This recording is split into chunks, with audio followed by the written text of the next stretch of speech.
Pour cette première table ronde, je vous demande d'accueillir Alexandra Breillet, Audrey Lamy-Martineau, Frédéric Marty et Pamela Novaro, si vous voulez bien vous installer tous les quatre. Merci à tous les quatre. Alors Alexandra Breillet, vous êtes présidente de TalentCoin. Audrey Lamy-Martineau, vous êtes fondatrice de Data Acteur. Bonjour. Frédéric Marty, vous êtes économiste, chargé de recherche au CNRS. Et Pamela Novaro, vous êtes responsable du pôle innovation Enedis et de l'Enedis Lab. Bonjour et bienvenue à tous. On va commencer avec vous, Audrey Lamy-Martineau. Bonjour. Bonjour. Est-ce que vous pouvez déjà nous présenter un petit peu votre toute jeune entreprise Data Acteur, puisque avant qu'on parle intelligence artificielle, on va parler évidemment du nerf de la guerre, on le dit tout le temps, la data. Sans data, pas d'IA. Expliquez-nous un petit peu, présentez-nous déjà Data Acteur. Alors, Data Acteur, en fait, j'ai fondé cette société il y a à peine un an. Je suis issue, en fait, je suis data scientist. Alors, il y a 20 ans, on appelait ça statisticienne. Maintenant, on appelle ça data scientist. Mais voilà, j'ai fait les mêmes types d'études. Et depuis 20 ans, en fait, je travaille donc au départ dans la modélisation. Et puis après, je me suis dit que j'allais voir un petit peu comment fonctionnait la mise à disposition des données, puisque j'utilisais les données en tant que data scientist. C'était intéressant que je regarde un petit peu comment on met à disposition. Donc je suis partie sur ce domaine-là.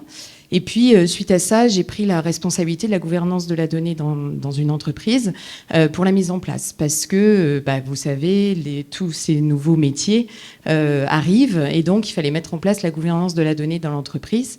Et suite à tout ça, je me suis orientée vers le data management, donc la gestion des données, qui est au sens d'AMA, donc c'est une association internationale de data management qui rassemble les data managers.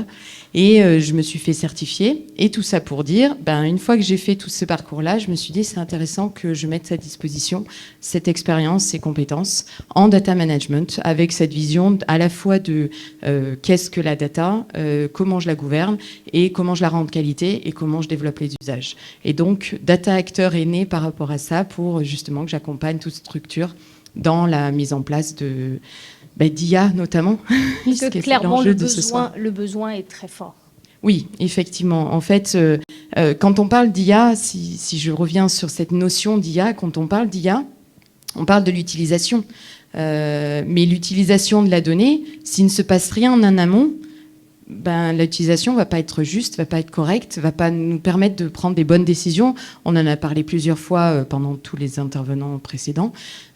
Prendre la bonne décision, c'est être sûr de connaître bien ces données, de savoir les partager, de pouvoir ensuite communiquer sur ces informations-là et ensuite de les rendre de qualité. Et une fois que je fais tout ça, j'arrive à développer des bons IA, des bons modèles, qu'on appelle IA. Voilà. Alors, quand ils viennent vous voir, vos clients, c'est pour quelle problématique? Ils ne vous disent pas il faut nettoyer ma donnée, il faut la comprendre, je ne crois pas. Non, en fait, ils viennent me voir, ils me disent ouh là là là là, on a des tonnes de données. En fait, on se rend bien compte qu'elles sont là, mais peut-être qu'on ne les utilise pas correctement. Peut-être que souvent, j'ai aussi... on a modélisé, on a pris des décisions face à ça, et on s'est rendu compte a posteriori que la décision n'était pas la bonne parce que la qualité n'était pas là au niveau des données.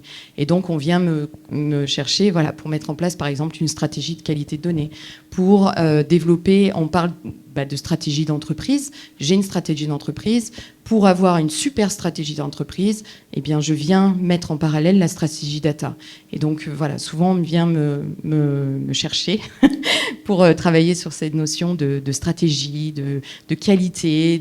Bien sûr, on ne vient pas de me demander je ne connais pas bien mes données. Non, ça n'arrive pas, effectivement. Ce sont du coup de grandes entreprises, de grands comptes qui viennent surtout vous voir? Alors, il y a à la fois des grands comptes, mais on parlait beaucoup de territoire depuis tout à l'heure. J'entends beaucoup, on parle de territoire. Et en fait, je suis attachée à ce territoire et je me dis que, effectivement, je travaille beaucoup avec des grands groupes. Les grands groupes sont quand même principalement sur Paris. Mais donc, du coup, je me suis dit, non, je ne vais pas travailler qu'avec des grands groupes. J'aimerais bien aussi travailler avec d'autres types de structures. Et donc, ça m'arrive de travailler avec des PME. Donc, vraiment, mon objectif, c'est d'aider ces entreprises-là, et peu importe leur taille d'activité, enfin leur taille, quoi. Parce que c'est ce que disait Gérard Giraudon, tout le monde est concerné, toute entreprise aujourd'hui a de la donnée, génère de la donnée. Oui, oui, complètement. Et d'ailleurs, c'est assez marrant parce que même parfois, en fait, j'ai même des entreprises qui me contactent et qui me disent, alors, j'ai vu votre profil LinkedIn, ok. J'ai compris que vous sachiez faire des choses avec la data, ok. Mais en fait, nous, on s'est bien rendu compte qu'on en avait, mais en fait, on n'en fait rien. Comment est-ce possible ? De nos jours, comment est-ce possible ? Et effectivement, comment est-ce possible de se dire, toute entreprise, n'importe qui, enfin n'importe quelle entité a de la donnée, n'importe qui. Peu importe sa taille, peu importe son secteur d'activité. Voilà, exactement. Et même, on parle beaucoup alors d'impact environnemental, etc. Quelque part, sur cette notion d'impact environnemental, si j'utilise pas mes données, je vais pas les stocker, ça sert à rien. Donc, quelque part, si je stocke mes données pour ne rien en faire, c'est double peine. Je paye cher le stockage, je paye cher la non-utilisation, la non-compréhension de ce que j'ai, et donc la non-décision. Et donc, du coup, tout ça est très intimement lié, en fait. Donc, et la question, c'est souvent ce manque de compétences en interne, déjà. Oui, effectivement, il n'y a pas... une petite structure et même dans les plus grandes. Oui, alors j'interviens beaucoup auprès de CDO, donc ça c'est dans le Chief Data Officer, ça c'est dans les grandes structures. Effectivement, toutes les structures n'ont pas de CDO, mais mon objectif en fait, c'est effectivement, ils savent pas en fait, ils ont été promus à ce poste-là, voilà.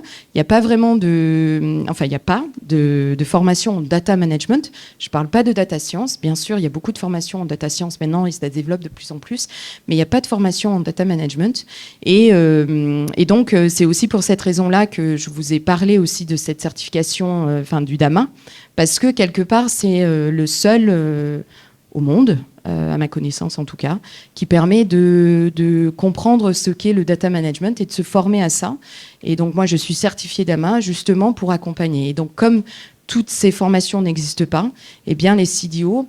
ou même ceux qui sont, parce qu'il y a plusieurs appellations, et on ne sait pas vraiment trop ce que ça veut dire parfois, en tout cas dans les structures, du coup ils font appel à moi pour que je les accompagne, parce que ça fait 20 ans que je travaille dans ce métier-là en fait. Et les accompagner, ça veut dire quoi ? Les aider aussi à se structurer, peut-être parfois à recruter, peut-être... C'est ça, et même on a j'accompagne pour professionnaliser souvent les postes.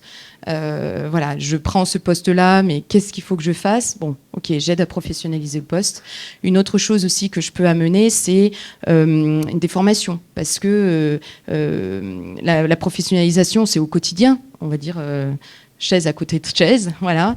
Mais après, il y a des formations, il y a de l'acculturation, il y a beaucoup de choses à passer pour que le management des données soit mis en place, correctement mis en place, et qu'on en tire le meilleur des gains, en fait, le meilleur des gains possible. Alors justement, c'est quoi l'importance, l'enjeu d'une bonne gouvernance, d'un bon management des données ? Alors, il y a une chose qui est pour moi très importante, c'est qu'en fait, je dis souvent, aucun de nous ne sait ce que nous savons tous ensemble. Donc c'est c'est la phrase de Lao Tzu, elle n'est pas de moi, hein, mais quelque part dans les données, c'est exactement ça. En fait, on est tous à manipuler des données dans notre quotidien, on est tous à avoir des connaissances sur ces données-là. Pour autant, on ne les partage pas forcément. Et l'objectif, c'est bien d'arriver à partager ces données, les connaissances sur ces données, et à bien faire connaître ces données auprès des autres. Alors l'écosystème, c'est pas forcément que nous-mêmes, ça peut être nos clients, ça peut être nos partenaires, ça peut être les institutionnels, ça peut être plein d'autres mondes de cet écosystème-là. Et donc pour moi, mais pas que, le data management, c'est bien cette démarche-là. Qui est de aucun de nous ne sait ce que nous savons tous ensemble. Donc, mettons ensemble les petits morceaux de chacun et faisons une grande rivière, en fait. Voilà. Et voilà. Donc, c'est bien les enjeux de cette problématique-là parce que la donnée est transverse, est transversale et tout le monde peut en avoir besoin à un instant T, quoi. Et concrètement, si on ne fait pas, il se passe quoi ? C'est quoi les risques ? Coût. En fait, souvent on me pose cette question-là. En fait, ça me paraît tellement improbable à aujourd'hui de ne pas le faire. Pourquoi ? Parce que il y a des problématiques de coût. Alors, je vous en ai parlé tout à l'heure, on stocke de la donnée qu'on ne va pas utiliser. Mine de rien, c'est un coût pour l'entreprise. Mais il peut y avoir aussi des problématiques d'organisation, des problématiques dans les processus, des problématiques humaines. on n'est pas dans son bon chemin et donc ça ne fonctionne pas. Et tout ça, en fait, ça peut avoir des problématiques de production si je suis en industrie. Voilà, ça peut avoir des impacts énormes de ne pas le faire. Et donc, du coup, voilà, pour moi, tous ces aspects-là sont... Et je suis sûre que j'en oublie là, voilà, mais il y en a multiples, en fait. Un coût et avec donc un retour sur investissement que... Oui, bah oui. Forcément, oui, c'est immédiat, puisqu'on va toucher, alors il y a plusieurs leviers, hein, mais on va toucher sur la technique, on va toucher sur les process, on va toucher sur les humains, et donc du coup il y a quand même plusieurs leviers qui font que il y a un retour sur investissement assez rapide. C'est aussi, on va beaucoup en parler, vous allez beaucoup l'entendre, ce terme d'humain, parce qu'on parle beaucoup, quand on parle d'intelligence artificielle et de data, on parle surtout beaucoup d'humain derrière, et on le rappelle en tout cas souvent lors de ces tables rondes. Ça impacte finalement toute l'entreprise, toutes les entreprises, mais toute l'entreprise dans son entièreté. Oui, ben justement, en fait, on parle des données qu'on a, mais les données, elles arrivent comment? Comment on les récupère, ces données? Ben, ce sont les humains qui les ont créées, en fait. Ça n'arrive pas comme ça sort pas du chapeau. Ça arrive bien des humains. Donc voilà pourquoi, effectivement, l'humain, et tout à l'heure, je lisais dans la présentation que finalement, l'humain est... Alors, c'était pas écrit comme ça, mais en gros, l'humain était au cœur. Mais c'est exactement ça. Ça arrive pas de n'importe où. Il y a bien un humain qui a fait quelque chose qui fait que, eh bien, on arrive à ce résultat-là. Donc, du coup, forcément, l'humain est au centre. L'humain, mais pas forcément que le développeur, que l'ingénieur, que le data scientist. C'est vraiment le gestionnaire, celui qui saisit la donnée, celui qui est le commercial, qui est en face du client, enfin voilà, on a, et tous ces gens-là ont leur part d'alimentation de ces données qui sont après effectivement stockées par un technicien, mais finalement la donnée n'a de valeur que si les métiers l'utilisent. C'est toujours ce que je dis. La donnée être stockée pour être stockée n'a pas d'intérêt. Par contre, si le métier la comprend, la connaît, qu'il ait confiance dans sa qualité, ben forcément, il va l'utiliser. Et donc là, c'est là qu'on aura tout gagné. On définit la valeur d'une donnée par son usage. Et donc, l'humain est au centre. Merci beaucoup. Merci Audrey. Merci. Alexandra Abrier, je me tourne vers vous. Vous avez créé TalentCoin, c'était en 2018. Est-ce que vous pouvez nous présenter votre entreprise, s'il vous plaît, en quelques mots? Alors oui, j'aurais très envie de réagir après sur ce qu'a dit Audrey, donc je vais me retenir pour l'instant. Mettez de côté. J'essaie de mettre de côté. Donc je suis effectivement la fondatrice d'une société qui s'appelle TalentCoin, qui, comme son nom l'indique, vise à certifier un certain nombre de choses liées au talent, et également à faire circuler ce talent. Alors, ça veut dire quoi? Ça veut dire qu'on a mis en place une plateforme qui permet aux entreprises de s'enregistrer, et dans cet enregistrement, ce qui nous intéresse comme données, c'est de capter la description de leurs besoins en réalisation à faire par rapport à une feuille de route que peuvent avoir tout type d'entreprises. Donc, on a toujours des enjeux et des objectifs à réaliser. La manière de le faire de manière générale, c'est d'investir, et d'investir notamment dans du recrutement. Or, on sait actuellement et depuis plusieurs années, que le recrutement est quelque chose d'extrêmement complexe, pour lequel on n'est pas toujours équipé, et qui répond à des exigences et des enjeux, entre autres économiques. Trouver la bonne personne au bon moment et pas faire d'erreur de casting, de recrutement, et surtout d'intégration de ce talent pour qu'il reste. Donc on est une terre d'IA, on est une terre d'accueil de la compétence. Et ce qu'on a voulu faire chez TalentCoin, c'est de se dire qu'un talent, ça n'est pas nécessairement une fiche de poste, qui peut être extrêmement limitante par rapport au potentiel de l'humain et de son agrégat de compétences. On parlait d'écosystème tout à l'heure. Un talent, qu'est-ce que c'est? C'est ni plus ni moins que la combinaison d'un certain nombre de compétences socles, celles qu'on apprend à l'école, celles qu'on apprend dans la vie professionnelle, comportementales, donc le mot à la mode, c'est les soft skills, celles qui sont liées à notre manière de faire, d'agir et d'appréhender et résoudre des problématiques, des situations, donc dans un contexte. Ça, c'est pour la partie besoins. Donc les entreprises s'inscrivent, elles qualifient leurs besoins, on les aide à le faire quand c'est un petit peu compliqué pour elles, pour trouver le bon talent pour délivrer et dérouler une feuille de route.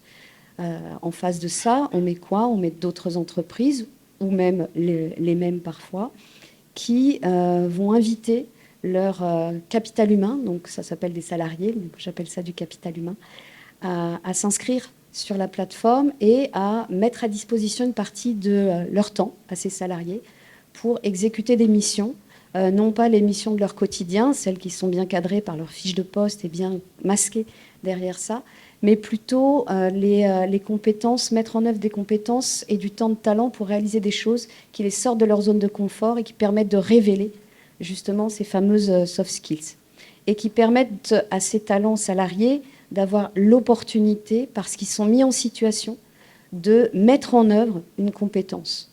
Donc je réagis à ce que disait Audrey sur le cycle de vie de la donnée. Ce qui nous intéresse chez TalentCoin, c'est le cycle de vie de la compétence. Et le cycle de vie de la compétence, si on veut le potentialiser, l'augmenter, le maximiser, il faut pour ça le mettre en situation. On ne fait pas ça uniquement de manière humaine en se disant telle personne, je la verrais bien faire telle mission. On calcule bien plus vite, on l'a dit tout à l'heure, avec de l'IA. Donc on a mis de l'IA qui permet de faire le couplage entre les compétences d'un talent, donc d'un profil de compétences, et les compétences requises pour exécuter une mission. On couple ça et après on va rajouter une couche qui s'appelle la blockchain, d'où TalentCoin aussi, qui permet de tracer ce cycle de vie de la donnée dans une mission. Donc on a coutume chez nous de parler de preuve de talent à l'œuvre. On a détourné un peu le proof of work de la blockchain pour parler de proof of talent. Ce qui nous intéresse, c'est qu'un talent d'intérêt, c'est un talent qu'on a mis en situation de se révéler. L'IA le détecte, à tort ou à raison si on l'a mal éduqué. Donc on essaie d'enlever le genre, d'enlever tous les biais cognitifs classiques dans nos modèles de données. Et puis parce qu'on lui fait faire, et si ce qu'on lui fait faire fait du sens, donc met en œuvre ses moteurs d'action, on révélera d'autant mieux ses compétences. Donc c'est un matching, c'est un matching, correspondance vraiment. Exactement. Le but, c'est de coupler un besoin, celui de l'entreprise qui a des livrables attendus, qui a des choses à faire, qui le ferait normalement en recrutant la bonne personne, qui est forcément pas dans son organisation, mais forcément mieux dehors. Parfois, effectivement, on révèle que c'est aussi à l'intérieur de l'organisation qu'il y a ses compétences, en lui faisant effectivement faire un travail, et ce travail-là met en œuvre ses compétences. Donc l'IA va coupler les compétences attendues, les compétences déclarées, et la beauté de la chose, si on fait bien notre job, dans quelques années on le verra, c'est qu'on pourra se rendre compte qu'en nourrissant un talent, parce qu'on parlait de chasser, de nourrir tout à l'heure, en nourrissant un talent avec des beaux projets, on développe ses compétences et parfois on crée des trajectoires professionnelles aussi différentes. Et là, c'est l'humain qui va aussi apprendre à l'IA et également d'autres cycles de cette donnée qui a évolué et pouvoir utiliser cela utilement. Parce que là, elle peut encore se tromper, cette IA, forcément. Oui, puisque les jeux de données sont, comment dirais-je, captés dans un certain contexte. On essaie de casser un petit peu les biais en essayant de faire en sorte que le talent se déclare non pas uniquement parce qu'il est sur sa fiche de poste, mais parce qu'il est dans sa vision complète, on va dire, holistique. Donc tout ce qu'il est, c'est ce qu'il aime faire, ce qu'il apprend à faire, ce à quoi il est curieux. Donc on sort du contexte limitant d'une fiche de poste ce talent-là.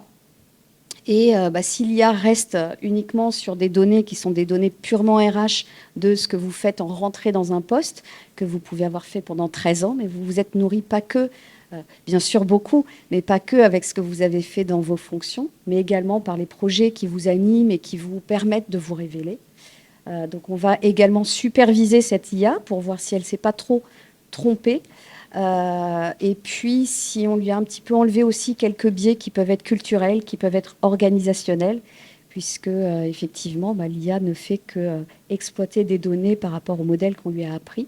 Et puis, on va tenter avec beaucoup d'humilité, parce qu'on apprend en marchant,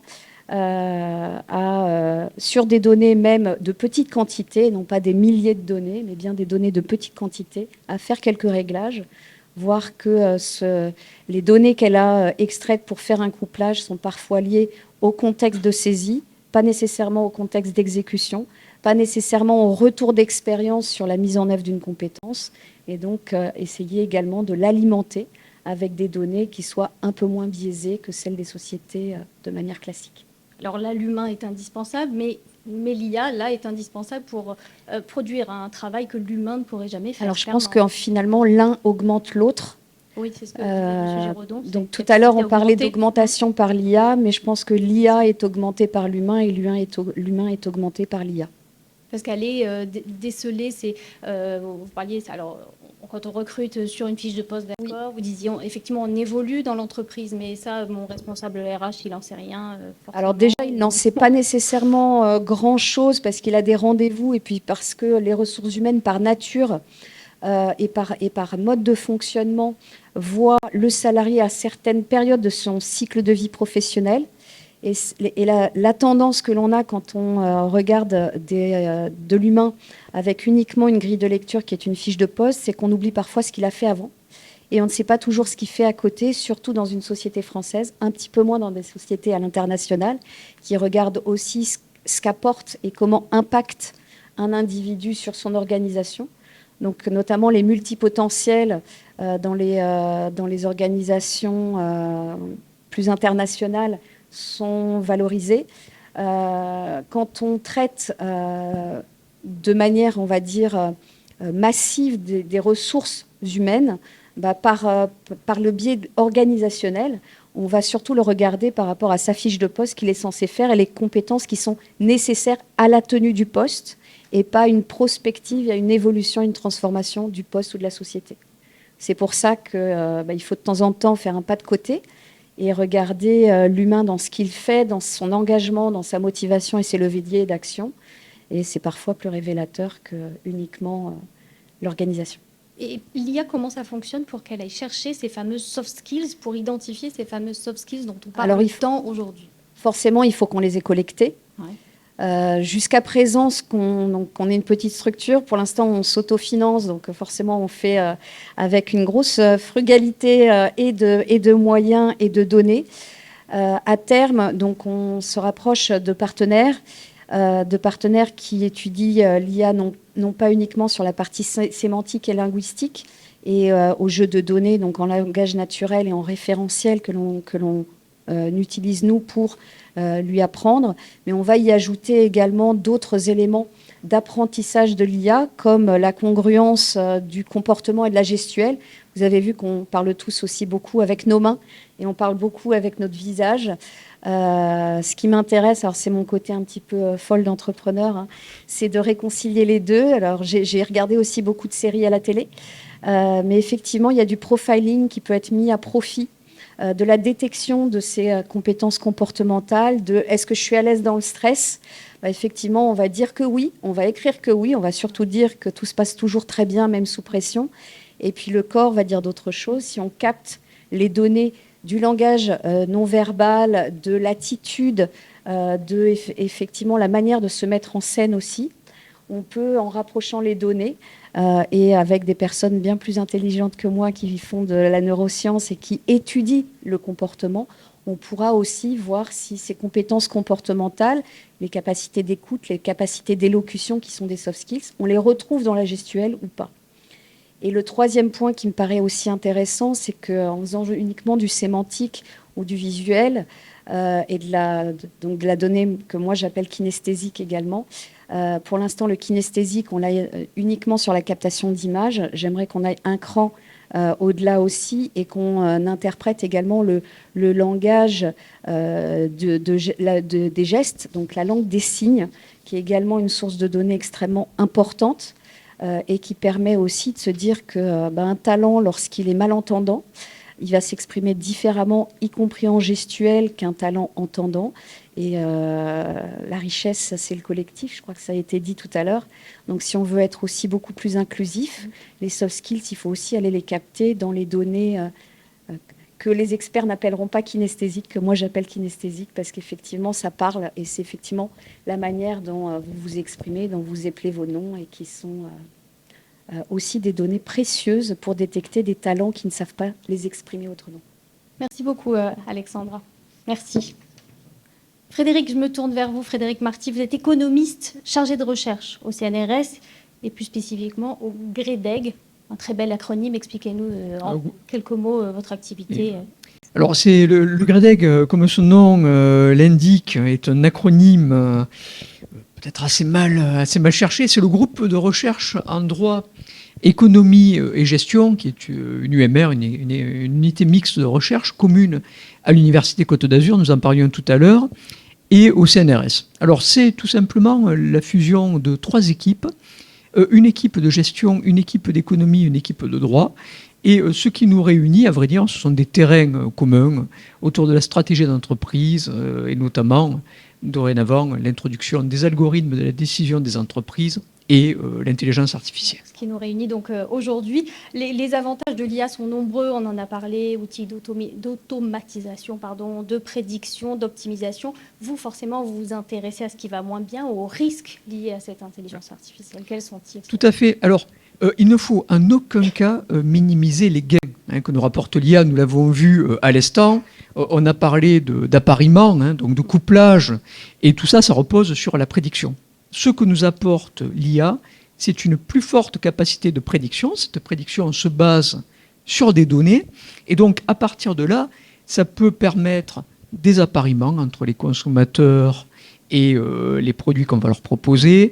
Ça peut permettre de définir les tarifs, ça peut permettre d'une certaine façon de relier les demandeurs d'emploi ou les compétences aux entreprises. Et donc c'est un produit assez exceptionnel en soi. Mais attention, on en parlait tout à l'heure sur les biais dans les données, l'IA peut produire des biais. Alors c'est peut-être pas l'IA qui produit les biais, c'est la façon dont on collecte les données, c'est la façon dont on code les algorithmes, ou ça peut être aussi la façon dont on utilise l'IA, ou dont on ne supervise pas suffisamment les algorithmes eux-mêmes, c'est-à-dire lorsqu'on les entraîne, lorsqu'on ne regarde pas suffisamment ce qu'ils peuvent donner.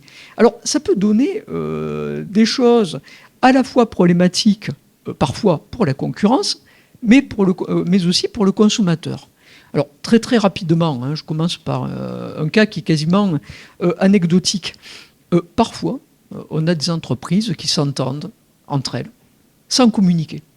Alors en économie, ce qu'on appelle un équilibre de collusion tacite, tacite on ne parle pas, sauf que lorsque j'étais étudiant, il y a, je dirais pas un siècle, mais c'était au siècle dernier, ça correspondait à des conditions très restrictives sur une économie de tableau noir. Il fallait être très peu, il fallait bien se connaître, il fallait avoir des produits absolument homogènes, ainsi de suite. Là, on s'aperçoit qu'on peut le faire dorénavant très vite, en étant très nombreux, et qu'on a des équilibres stables. Pourquoi? Parce que l'intelligence, c'est le fait de comprendre le marché. Et on a des algorithmes qui peuvent très vite comprendre le marché et s'ajuster les uns les autres. Donc on peut avoir des cas qui étaient rares dans la nature, mais qui peuvent se développer. Après, on peut avoir aussi la capacité pour les entreprises à détecter les opportunités, les menaces concurrentielles. On parle de prédiction, on pourrait dire la prédiction du présent. Le fait qu'on peut très vite détecter une menace et éventuellement la neutraliser. Racheter une start-up, l'évincer du marché. Ou, autre cas, et là on passe peut-être plus du côté du consommateur, bien déceler pour chaque consommateur ou pour chaque micro-segment de consommateur une capacité à payer. Ce qu'on appellerait le prix maximal que vous êtes prêt à payer pour un produit. Eh bien, on pourrait, d'une certaine façon, vous appliquer le prix que vous pourrez payer au maximum. Alors, on pouvait déjà le faire. Si vous êtes dans un environnement logué, on connaît vos habitudes, il suffit d'avoir de la donnée, de la traiter. Mais sauf que là, de manière plus personnalisée, voilà, clairement. À la fois rapide, personnalisée et surtout adaptable. Et donc, on peut apprendre très vite en observant votre comportement et ainsi de suite. Et on pourrait même, dans l'absolu, j'allais dire, personnaliser le produit que l'on vous propose. Il fut un temps, quand on achetait un ordinateur, on pouvait le personnaliser, demander telle ou telle carte graphique, ainsi de suite. Eh bien, c'est très simple. On pourrait très bien proposer à chaque client des machines ou des services au même prix, mais attention, avec des niveaux de qualité différents selon son niveau d'expertise ou de naïveté. Ou alors, ça peut également toucher, j'allais dire, le parcours en ligne du consommateur. On connaît tous, lorsqu'on va dans un supermarché, le fait qu'il suffit de mettre un produit en tête de gondole ou au niveau des yeux pour favoriser l'achat, alors qu'un produit qui sera placé très bas dans le rayonnage ou au contraire très haut n'aura que peu de chances d'accéder au consommateur. Donc ça peut être des frictions dans l'achat dans certains cas, ou ça peut être des incitations à consommer un produit. Et bien là, dès lors que vous pouvez le personnaliser et le rendre dynamique, eh bien vous pouvez créer autant de stimuli personnalisés pour chaque consommateur, autant de frictions personnalisées pour tel ou tel consommateur, pour le pousser parfois à agir, eh bien, pas toujours dans le cadre de son intérêt, mais surtout du vôtre.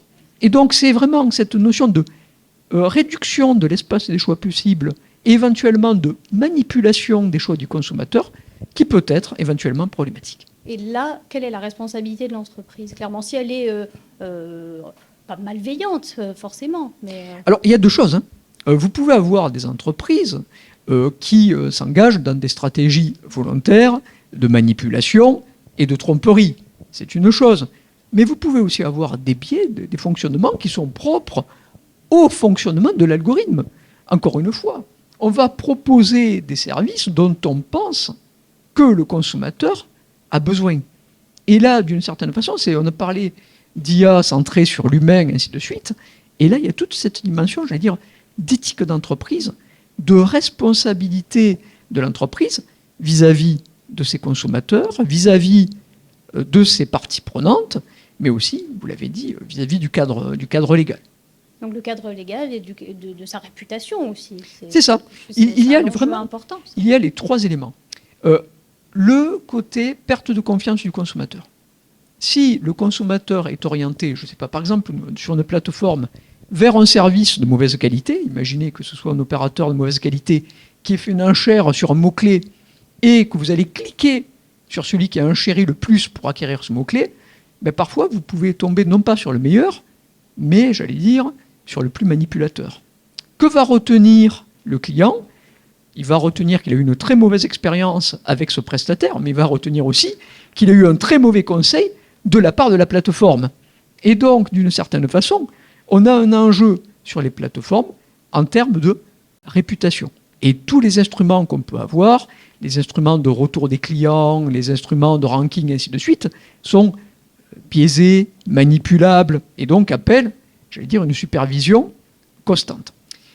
Autre élément aussi qui peut être important, c'est le retour des investisseurs. C'est-à-dire, d'une certaine façon, une entreprise qui s'engagerait dans des démarches non éthiques ou qui ne vérifierait pas suffisamment l'impact de ses décisions sur les consommateurs pourrait être pénalisée. Prenez l'exemple de l'accès au marché du crédit. Si votre algorithme est biaisé, mais peut-être pas volontairement, peut-être parce que tout simplement vous intégrez des données géographiques qui correspondent à tel ou tel code postal, à tel ou tel quartier, ainsi de suite, vous allez vous dire, dans tel quartier, le taux de défaillance sur le remboursement de crédit est de temps, et donc je vais appliquer une surprime. Mais en appliquant une surprime, qu'est-ce que vous faites? Vous augmentez mécaniquement le taux de défaillance. Donc c'est à la fois inefficace, mais de plus discriminatoire. Et donc même ça, en toute bonne foi, on est responsable. Oui, nous sommes responsables. Et donc ça appelle l'entreprise à mettre en œuvre tous les efforts de conformité qu'elle peut elle-même ex-ante avant de mettre en œuvre son algorithme, vérification des données, j'allais dire audit algorithmique avant, j'allais dire, de mettre le produit sur le marché, mais ça suppose aussi une supervision constante des résultats des algorithmes. On parlait tout à l'heure de boucle de rétroaction, c'est vraiment ça. Et que ce soit fait en interne ou par un tiers. La responsabilité est engagée aussi. Tout à fait. Si on va faire appel à un... On ne peut pas, d'une certaine façon, se décharger sur le codeur. Très bien, merci. Juste une dernière petite question quand même. Ça concerne que les grosses entreprises ou, non. Ou encore une fois, est-ce que tout un chacun, toute entreprise est concernée? Alors, soyons francs. Quand on parlait tout à l'heure d'utilisation des données que détiennent les entreprises, quand on parle de recommandations, de personnalisation du service, ça peut toucher toute entreprise. En plus, l'entreprise peut ne pas développer elle-même son IA, mais être utilisatrice de services d'IA fournis par telle ou telle plateforme, tel ou tel prestataire. Donc ça nous concerne tous. Merci beaucoup, Frédéric Marty. Pamela Novaro. je me tourne vers vous. Bonjour. Bonjour. Vous êtes responsable du pôle innovation Enedis Côte d'Azur et de l'Enedis Lab. Enedis, c'est une filiale du groupe EDF, gestionnaire du réseau électrique en France. Présentez-nous en quelques mots parce que c'est peut-être pas si connu que ça. En quelques mots, donc, nos missions sont d'exploiter, d'entretenir, de raccorder et de moderniser le réseau. Autour de 3 axes forts, accélérer la performance opérationnelle, assurer le meilleur service à nos clients et aussi accompagner, réussir la transition écologique. Et vous couvrez les Alpes-Maritimes, le Var? Alors effectivement, moi je fais partie d'Enedis en Côte d'Azur, donc c'est Var Alpes-Maritimes. D'accord. Donc 1200 salariés, c'est quand même une belle... Voilà, 1250 à peu près salariés sur la région. Et alors, vous avez un programme du coup d'innovation qui est très fort, notamment un programme entrepreneurial. Expliquez-nous ce qu'il en est. Effectivement, donc nous avons mis en place l'année dernière un programme intrapreneurial qu'on a appelé les intrapreneurs azuréens, qui a pour objectif de développer le capital humain. On est vraiment sur l'engagement des salariés et l'envie d'innover. C'est ça qui est vraiment le moteur de ce programme. Et donc, ce programme va permettre d'accélérer les idées, les projets de nos salariés en les mettant dans la peau d'entrepreneurs. Alors concrètement, comment ça se passe? Alors concrètement, en fait, il va y avoir, c'est un programme en 4 étapes. Tout d'abord, il va y avoir l'appel à projet, donc un appel à projet sur des thématiques, sur une thématique qui est en lien avec les enjeux de la région, et c'est à destination de tous nos salariés, c'est-à-dire de l'alternant, même jusqu'aux membres de CODIR. Hein. Tous les salariés peuvent candidater à cet appel à projet. La deuxième étape, ça va être la sélection des projets. Donc cette sélection, parce qu'on peut accompagner à peu près une dizaine de projets par saison. Et donc ces projets sont sélectionnés par les salariés. Il n'y a pas de comité, il n'y a pas de CODIR, ce n'est pas notre directeur qui va choisir les projets qui vont intégrer le programme. Et ensuite, la troisième étape, c'est participer aux 3 journées. Donc c'est 3 journées sur un mois, où concrètement, en fait, on va mettre toutes ces équipes, tous ces projets en même temps, on va les accompagner, on va les accélérer et on leur met en fait à disposition une équipe d'animateurs, de coachs, d'experts, alors internes ou externes en fonction des compétences dont on a besoin. On leur met aussi à disposition de la méthode, c'est-à-dire on va leur donner la théorie et en même temps on leur fait pratiquer directement sur leur projet. Donc ça peut être des méthodes autour des nouvelles technologies. On en a fait d'ailleurs, on en a fait une côté intelligence artificielle à la 2e saison fin d'année dernière. On était d'ailleurs venu ici à la Maison de l'Intelligence Artificielle. Aussi sur tout ce qui est acculturation au feedback. C'est très important pour nous de les acculturer. On est là aussi pour les professionnaliser à la chefferie de projet. Et vraiment, c'est ouvrir les états d'esprit en fait, concrètement l'état d'esprit d'un entrepreneur. Et la dernière journée, elle est consacrée à la formation et à la réalisation du pitch. Parce que derrière, c'est la 4e étape, nos salariés vont voter ensuite pour leurs 3 projets préférés, les 3 projets qu'ils veulent voir aboutir, industrialiser, déployer à la maille régionale, mais même aussi à la maille nationale. En fonction des projets, ça peut monter jusqu'au national. Alors, quel type de projet vous avez pu sélectionner, ont pu être sélectionnés, pas vous directement, donc les salariés ont sélectionné? Alors, les salariés sélectionnent tout type de projet, côté sécurité, côté relation avec le client. Notamment, on en a une qui a... Donc, on fait 2 saisons par an. Donc là, on a notre 3e saison, parce qu'on a lancé le programme l'année dernière. Donc là, on a notre 3e saison qui est en train de se terminer. Mais on a eu un projet sur l'IA qui était de proposer une réponse automatique à des mails clients. Parce qu'on reçoit beaucoup de mails, des mails en doublon. Et tout ce traitement derrière par nos équipes est très long. Et donc là, on a besoin de l'IA pour supprimer ces doublons, pour faire des réponses automatiques indiquant le délai de traitement et donc forcément pour pouvoir répondre plus rapidement à nos clients. C'est un des projets à la maille régionale qui est sorti. Donc ça, c'était porté par un salarié? C'était porté par une équipe, parce que c'est très important pour nous, effectivement, qu'ils ne soient pas seuls, parce que c'est beaucoup plus difficile. Il y a quand même tout un staff, toute une équipe pour les accompagner, pour les accélérer. Mais quand bien même, c'est très important d'être plusieurs dans un projet. Donc effectivement, c'était porté par une équipe. Est-ce qu'il y a une volonté au sein d'Enedis Côte d'Azur, en l'occurrence, de pousser des projets intégrant de l'intelligence artificielle ou pas spécialement? Alors oui, on a une volonté. Il faut savoir déjà à la maille Enedis, France, nationale, on a à peu près identifié environ 120 cas d'usage qui peuvent être traités avec de l'intelligence artificielle. On en a certains qui redescendent du national. On a un exemple, c'est qu'on appelle Dora chez nous. C'est faire l'inventaire en fait de tous les éléments de lignes aériennes haute tension, de tous les équipements qu'on va trouver sur une ligne aérienne haute tension, et aussi de réaliser des diagnostics automatiques. Et ça, on l'utilise grâce à des drones pour faire la captation d'images et l'intelligence artificielle. Donc ça, c'est un des projets, par exemple, qui redescend et qu'on met en place en région. Au-delà de ça, c'est vraiment important pour nous. Mais aujourd'hui, comme je le dis, en région, on a eu ce fameux projet qui est arrivé dans notre deuxième saison et on en attend encore d'autres. Mais pour pouvoir y arriver, il faut aussi qu'on puisse éveiller nos salariés à la technique IA. Parce que concrètement, si les gens ne savent pas qu'est-ce que c'est que l'intelligence artificielle, comment ça s'utilise, dans quel cadre ça s'utilise, on va passer à côté. Donc nous, en tout cas, ce qu'on est en train de mettre en place sur 2022, c'est cette fameuse acculturation aux techniques de l'IA. On le fait du coup grâce au programme des intrapreneurs, puisque nous, dans notre programme, comme on est en animation directe sur nos innovateurs, on voit tout de suite les projets qui potentiellement pourraient avoir besoin des techniques de l'IA, ou alors on peut avoir aussi des équipes qui arrivent avec des projets en disant ça, il y a de l'IA dedans, et puis en fait, quand on gratte un petit peu, qu'on questionne, ce n'est pas forcément l'IA qui est la réponse. Donc on se rend compte qu'il faut partir à la base. Ce terme d'acculturation, vous allez l'entendre souvent, il revient souvent dans la bouche de tout un chacun quand on parle d'intelligence artificielle. Il y a les experts, très experts, et il faut quand même déjà partir à la base de savoir ce dont on parle. Exactement. Pour nous, c'est très important. C'est le premier step, c'est le premier pas. Et on a aussi, parce que je suis aussi responsable de l'Enedis Lab. L'Enedis Lab en Côte d'Azur, c'est un incubateur, en fait, un accélérateur de projets à forte valeur ajoutée. Et concrètement, c'est un lieu, c'est une équipe et une offre de service. Et à travers cette offre de service, on a 3 axes, dont un qui est l'acculturation, acculturer, professionnaliser, faire monter en compétences nos agents sur les nouvelles technologies, sur les nouvelles méthodes.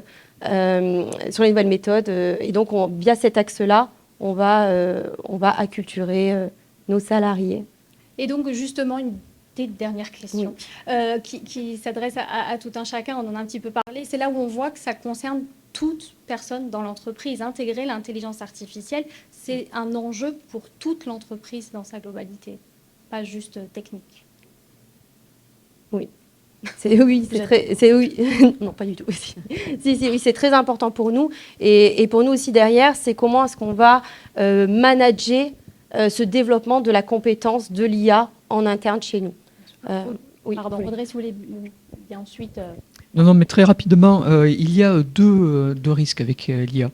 Le premier point, c'est de croire que la prédiction, là, ici, c'est une décision. C'est-à-dire, en d'autres termes, se dire on est en dehors de la boucle, et donc ce que va me proposer l'algorithme, c'est ce que je dois faire. Et après, il y a un autre point qui peut être problématique, c'est ce caractère de boîte noire. Si on ne comprend pas comment la prédiction est faite, si on ne comprend pas comment ça marche, on ne va pas discuter le résultat. Donc il y a à la fois un côté, je me réfugie derrière la recommandation, et de l'autre, je ne comprends pas, donc je laisse faire. Oui, puis j'avais juste un mot à rajouter. En fait, ce que je me rends compte quand je forme justement les personnes au sein d'une entreprise ou même j'interviens dans des masters, en fait, c'est justement... les gens ne se rendent pas compte, en fait. Et quand on ne sait pas, on ne peut pas. Sinon, voilà, ce que vous disiez, c'est exactement ça. Je ne peux pas, je ne sais pas. Voilà, donc je ne vais pas faire quelque chose que je ne connais pas. Et donc, je pense que vraiment, l'acculturation est primordiale et la formation est vraiment nécessaire. Merci. Merci beaucoup. C'est aussi le rôle de ces tables rondes. Merci beaucoup. Merci à chacun.